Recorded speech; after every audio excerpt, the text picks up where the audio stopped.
In Indiana, public libraries are celebrating after a judge ordered the return of some of their federal funding. WHAS 11's Clarice Shaley explains.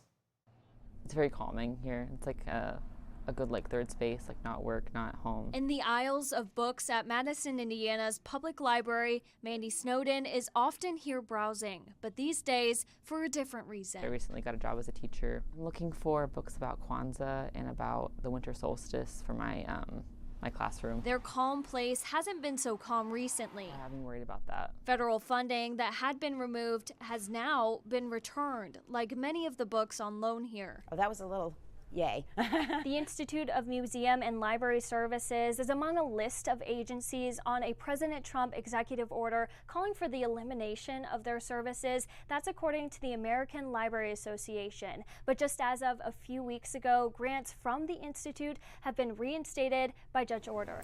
IMLS helped fund the digitizing of a history project for the library's 200th birthday.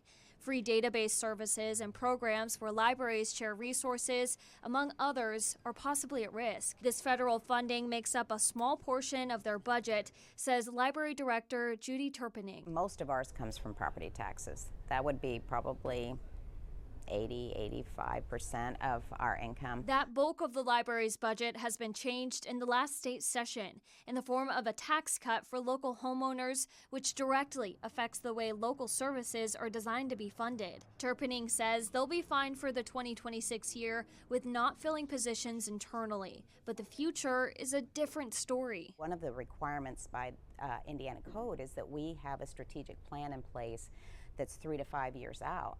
Well, it's very difficult to plan that when you don't know what your funding is going to look like in even 2 years. The library remains hopeful, knowing from a community survey that their services are valued. With photojournalist Levi Hammer, Clarice Shaley, WHAS 11 on your side.